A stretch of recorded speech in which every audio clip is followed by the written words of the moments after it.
Hi, my name's Daisy. I use she, her pronouns, and I'm a fourth-year medical student at the U of S. I'm speaking to you today from Treaty 6 territory, the traditional territory of the Cree peoples and the homeland of the Métis Nation. I find that giving land acknowledgements can be a little awkward and impersonal at times, so I'd like to simply say that I'm really grateful to be able to live and work here, and I pay my respects to the ancestors of this place. So to give a bit of a roadmap, I'm hoping that this session can be something of a podcast experience where the visual is less important and the audio is the main event. I invite you to put some headphones in and stare wistfully out the window or make yourself a cup of coffee or tea while I chat with you today. What this talk will not be is an educational one. I think that caught up in the ideas of leadership are a lot of complexities around equity, diversity, and inclusion, and I just feel like critical race theory is probably best left to the experts and not to this 10-minute talk. What I do hope to accomplish today is to give you a background on my thoughts on leadership as a medical student, to discuss some of the joys and challenges of being a medical student leader in the social climate we're working with right now. And I'd like to share a couple of student anecdotes from colleagues that I look up to within the College of Medicine. Finally, I'd like to discuss how I think it's best for us to harness this energy from student leaders. So I think that one of the reasons I was invited to speak today is that I've been lucky enough to hold some leadership roles within organizations related to the College of Medicine, including, but not limited to, the Alumni Association. I'm honestly a little bit uninterested in that type of leadership, at least for the purposes of this talk. I think there's certainly a role for those sorts of institutions of leadership and, interrogating what responsibility we have in making social change. But today I'd like to talk a bit more about the actions rather than the titles that make up student leadership. It feels like so much happened so fast over the course of the pandemic, things that have made it all the more interesting to be a student leader. There's been such an impetus to think about our privilege as medical students and the need to use that privilege responsibly. With issues like the wave front of the Black Lives Matter movement, it seems impossible that the status quo should stay standing. It feels like there's a new urgency to make these societal changes happen, and I think that's part of why I am somewhat less interested in the sort of red tape and long meetings that could have been an email type of leadership associated with organizations and institutions, and instead in the concrete actions that my friends and colleagues have taken while attending medical school. That brings me to some of the stories that I'd like to talk about. The first is about Jessica Fralick. She's a student in the class of 2022, and she's quite prolific, let's say, when it comes to taking on short and long-term projects to improve the world around her. There's a long list of her accomplishments that I could have spoken about today, but the story I've chosen happened early on in medical school. Jess decided to run a book drive for books written by Indigenous authors. I think she collected over 100 books and distributed them around reserves in Saskatchewan. To me, that really shows her understanding of the social determinants of health and the upstream issues that lead to some of the Indigenous health issues in Canada. I think it's such a beautiful expression of love. In the face of so much injustice and struggle, I think it is so admirable that she identified this problem so that she could make a change, and she did it. I'm very proud to be her friend, and I think she's really going to accomplish a lot of things in her career. She already has, and she's just barely started. The second story I'd like to tell is about Marcy Bollac, who's another student in the class of 2022. She completed her third-year clerkship in Prince Albert, and while she was there, she was struck by how fetal loss and stillbirth are more common experiences than we speak about in general society. She took it upon herself to improve the care that takes place regarding those really tragic and heartbreaking times. She started a fundraiser, and she ran a completely bonkers 20 kilometers to raise $30,000 to renovate a unit to provide better care for patients and families going through that unimaginable loss. Of course, she speaks about it better than I ever could, so I really encourage you to look up the story and follow it as it moves forward. Marcy and Jess are both such phenomenal people and medical students, and I really look up to both of them. There are a lot of people in my class alone doing wonderful things. I want to specifically shout out Nafisa Abshir in her work with the Black Medical Students Association of Canada and its Saskatchewan chapter. I won't steal too much of her thunder, since she's another speaker, but also Sehjal Bhargava and her work with environmental advocacy in the field of medicine, and many others that, unfortunately, I don't have time to sing praises about today. These are the future doctors to watch. This brings us now to the point where I start speculating about what I think we should do, knowing that these incredible people and their incredible projects exist. As a person involved primarily in the red tape, long meetings aspect of student leadership, I think that students like Jess and Marcy should act as our moral compass.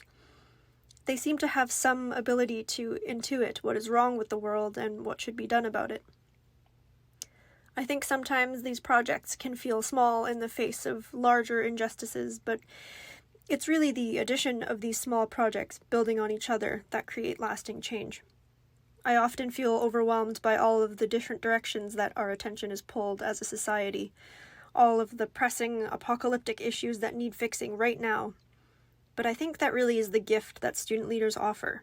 It's a direction to point our attention, showing us where to focus and get through years of committees and draft documents to implement policy change. Being a medical student is hard.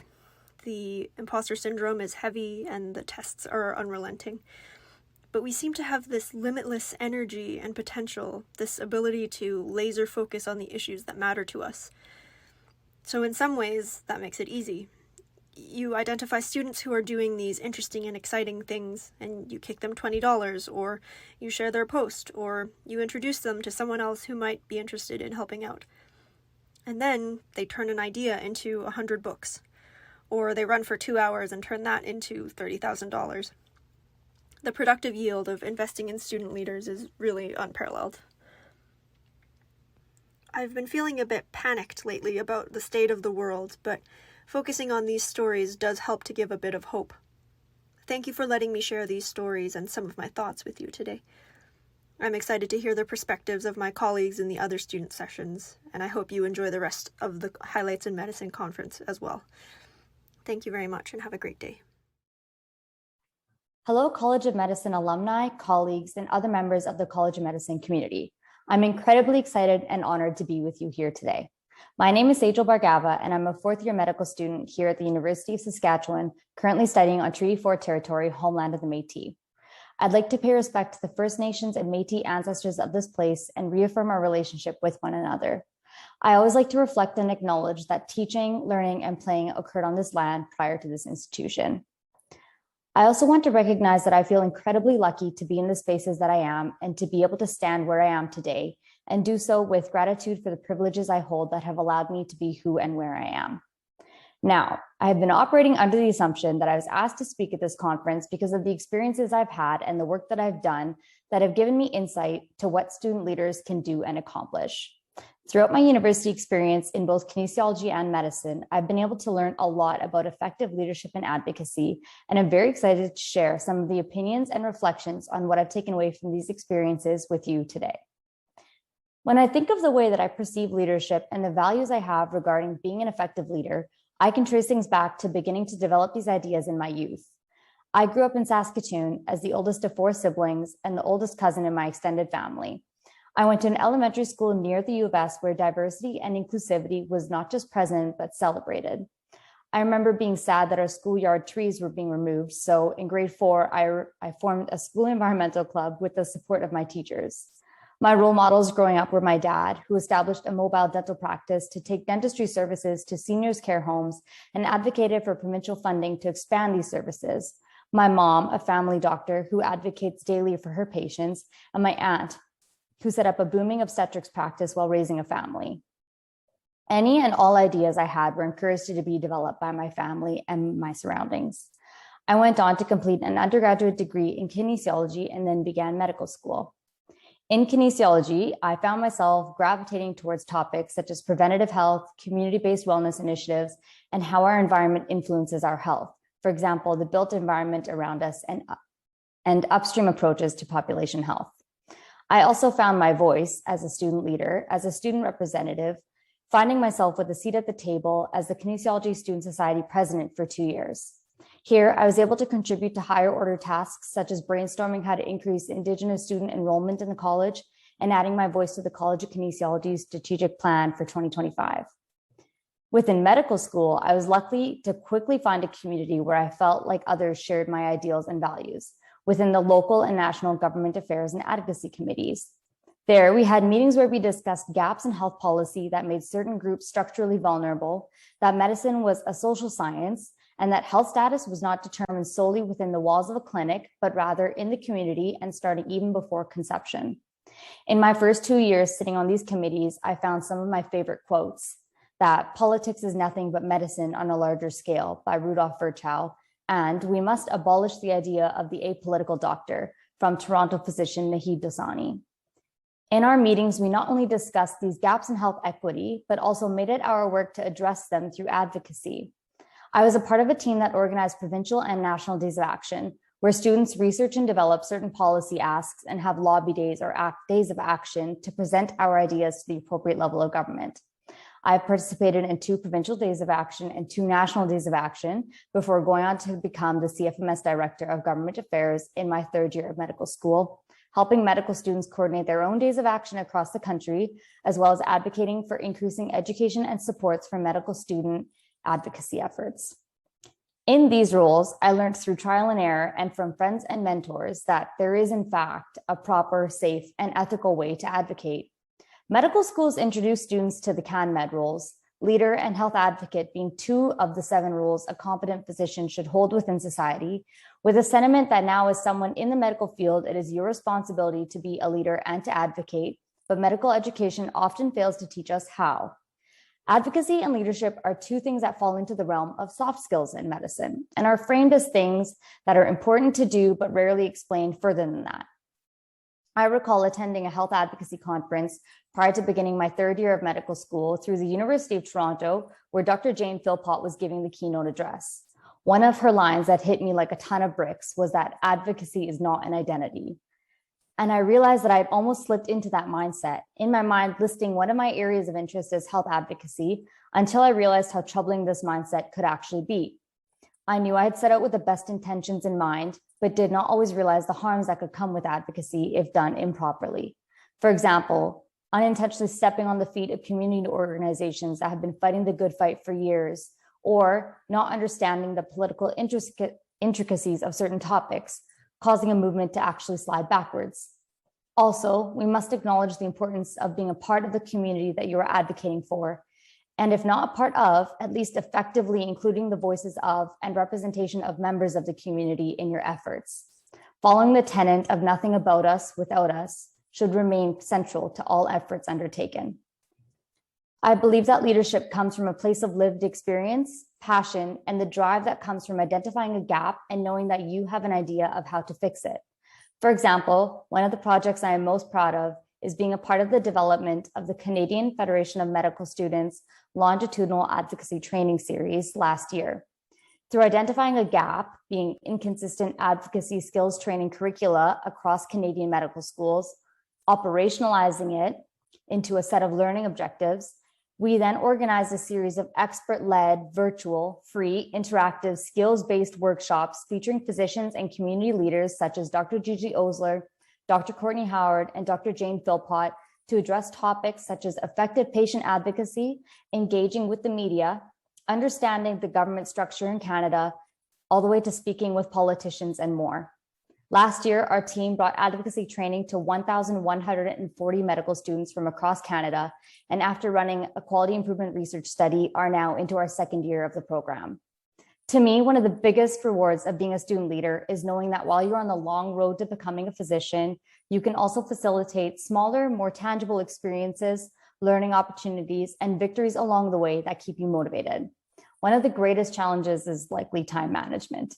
My friends sometimes ask how I juggle everything on my plate, and I respond that my projects allow me to explore the parts of medicine that I love, and that's what keeps me motivated to continue through medical school.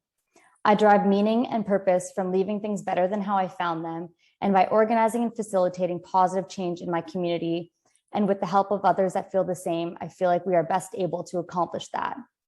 The roles and projects I have been involved in have influenced the direction of my career and taught me about what parts of medicine and healthcare I value the most and the kinds of issues I want to be working on every day. I once read a tweet that described how one gains credibility the further they get along in their training.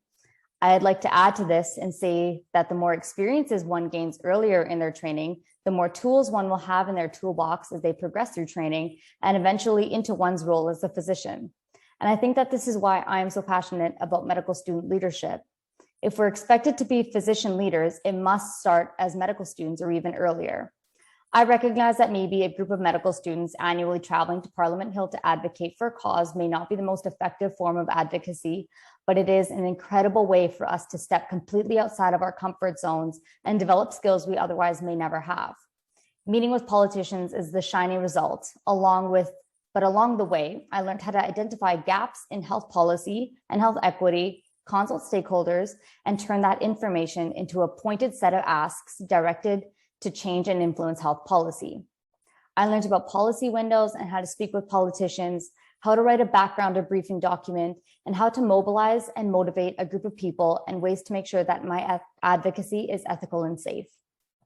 All that being said, the underlying reason I got involved in these roles and projects was so that I felt adequately prepared to advocate for the cause that brings me daily anxiety, our climate crisis, termed the biggest threat to health of the 21st century.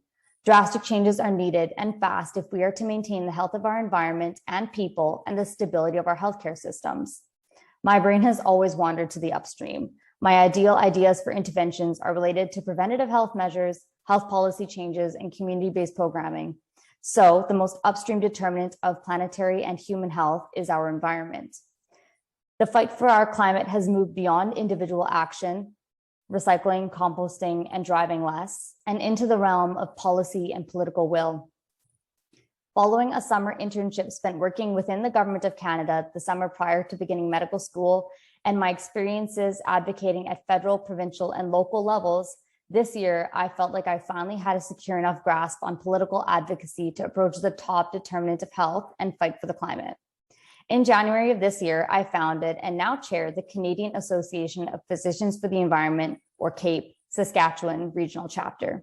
Here, I get to work with an incredible interdisciplinary team of physicians, nurses, social workers, and medical students to promote and advocate for the health of people and the planet through various advocacy projects. From educational webinars to launching Prescription Nature in Saskatchewan, to our upcoming project of advocating for an Office of Sustainability within the Saskatchewan Health Authority.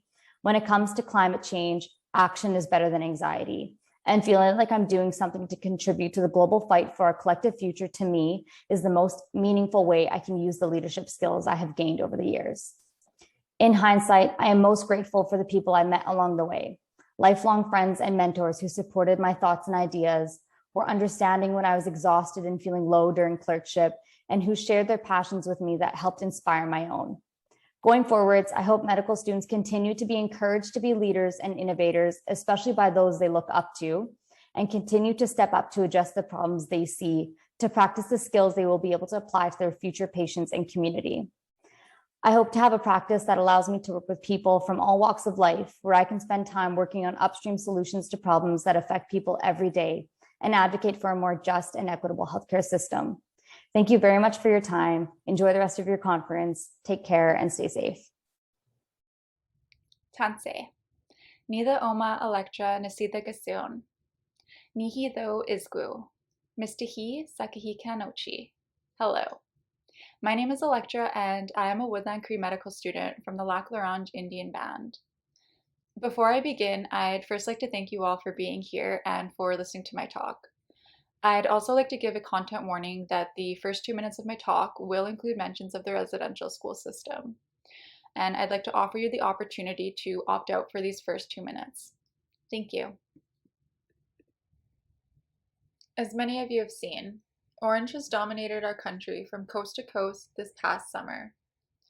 215 unmarked graves of children were found at the Kamloops Indian Residential School in May.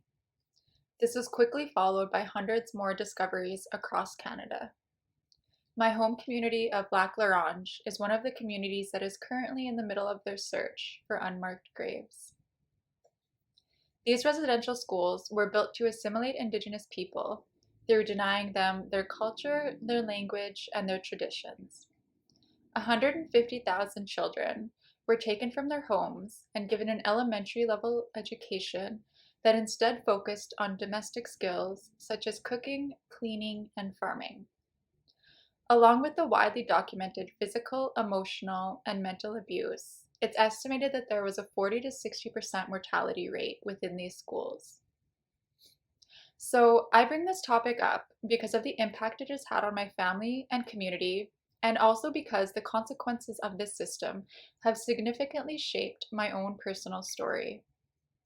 Much of my family was placed in residential schools, including the last one that closed in 1996. My kukum, which means grandmother in Cree, was one of the children placed in these residential schools and was unfortunately never given the opportunity to pursue an education beyond this. When public schools began opening their doors to Indigenous students in the 1950s, my kukum had already started her family.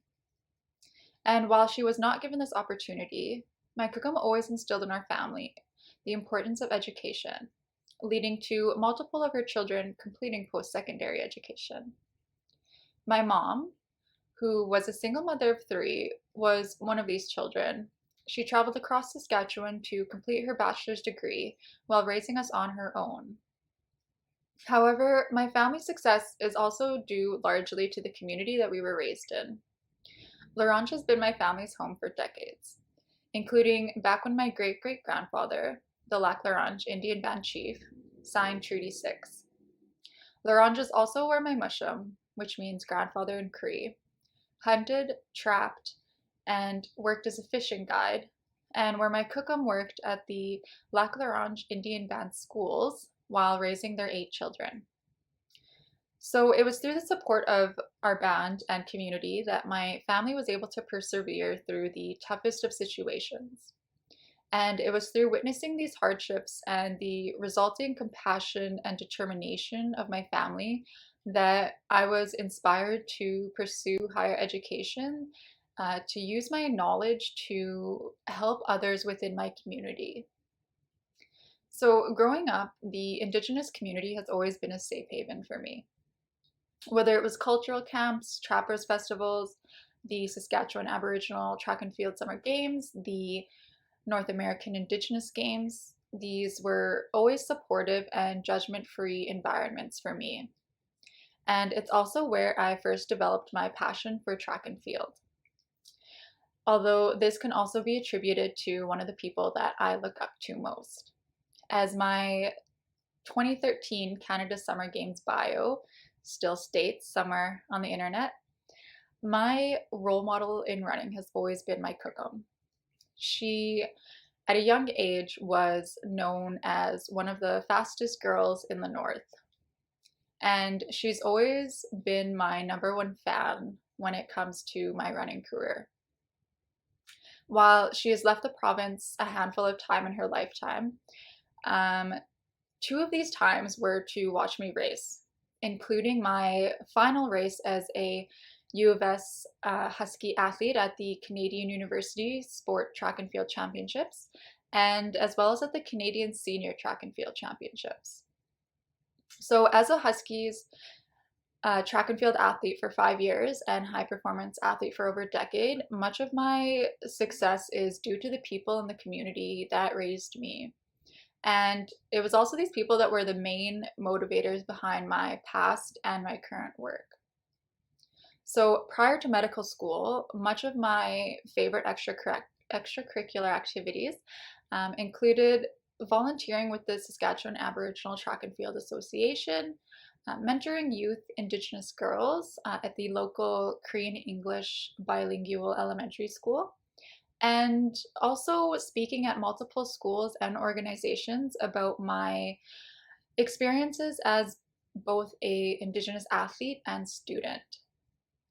So when I entered medical school, I knew I wanted to continue my extracurricular activities, and I wanted to use my newfound privilege as a medical student to give back to my community. And one of the ways that I did this was through volunteering weekly with the Running Wild Athletics Club, which is an amazing track and field program within the city of Saskatoon that focuses primarily on Indigenous athletes. I also took extra courses in Global Indigenous Health and Plains Cree language. So these courses were both very important to me as they allowed me to learn more about my own culture and my language, and they also provided me an opportunity to learn about current and past Indigenous health issues, and how I can best support these populations now and in the future. And it was actually through the Global Indigenous Health course that I was given the opportunity to create a program with one of my colleagues within the College of Medicine. So in the summer of 2020, we created and facilitated a 6-week virtual support program for young parents in a rural and remote northern Indigenous community that were struggling through the COVID-19 pandemic.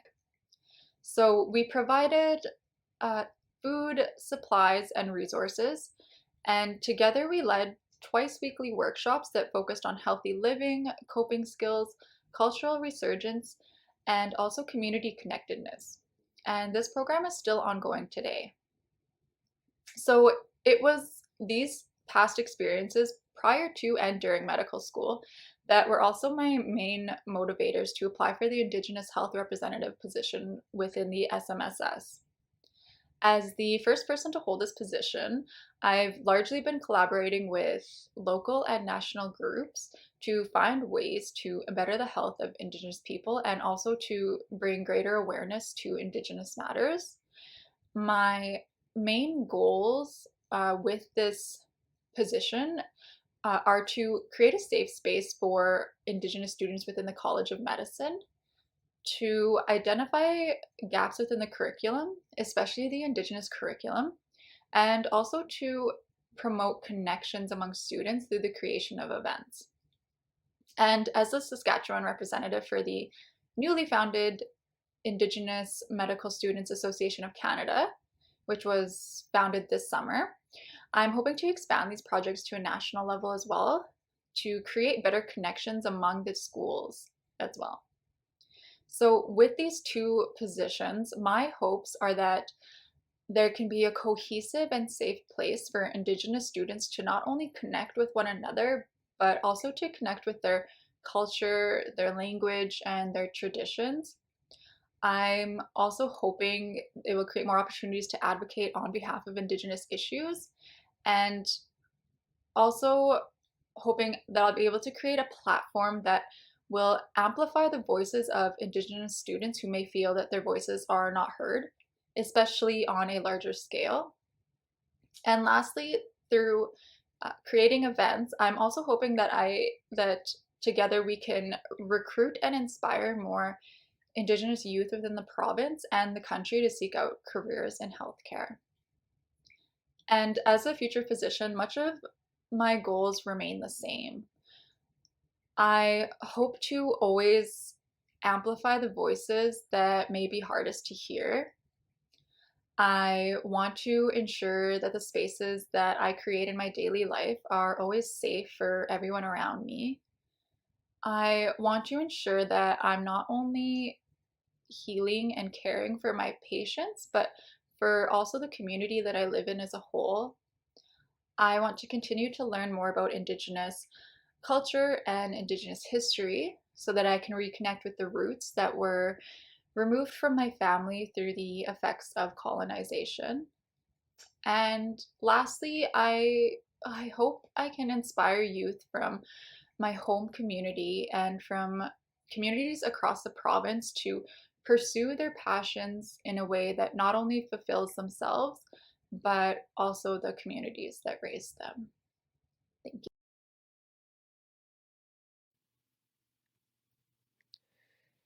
Hey everyone, my name is Mohammed Omar. I am a second-year medical student. I'm also the VP External of the SMSS, a representative on the Black Medical Student Association, and the co-president of the Muslim Medical Student Association in Saskatchewan. I hope you're all doing well and ready to listen to me talk a little bit about myself in this short presentation. And to do so, I'd like to talk a little bit about my early life, why I decided to get involved in advocacy and leadership, and lastly, a few remarks about what I hope to see moving forward. To start, I was born in Egypt, and I actually moved to Germany when I was about 2 years of age, prior to moving to Canada when I was about 10. And like many immigrant families, my father and my mother gave up on their own dreams to allow myself and my siblings to have the opportunity to thrive.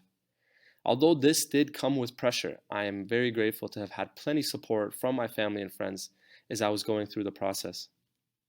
This realization that a better life for myself and my family was in part dependent on myself became a huge motivator in everything that I did, and it really pushed me to put my best foot forward at all times.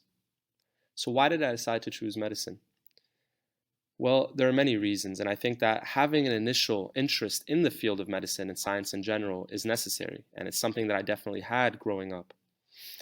However, it was an experience that I had at a young age that really opened my eyes to what medicine has to offer. And it was when my uncle was diagnosed with cancer at a fairly young age. And it was a really hard time on my family and I. In Egypt, healthcare is privatized, and so your ability to receive medications and treatment is in large dependent on your ability to afford it. And unfortunately, at the time, we were not able to afford a lot of the medication and treatments that he required, and so we were left stranded and desperate. And I realized at a young age the impact illness can have on someone and their family. And I thought to myself, how amazing would it be if I could help right now? A point where my family is in desperate need of such help. Being a physician gives you such a unique opportunity to help when help is needed the most. And I just think that's so beautiful and fulfilling. So I'm truly excited to be able to see the positive impact my colleagues and I can have on our patient population. So why did I decide to get involved in advocacy and leadership? Well, I played soccer all throughout my life, growing up, ever since I remember.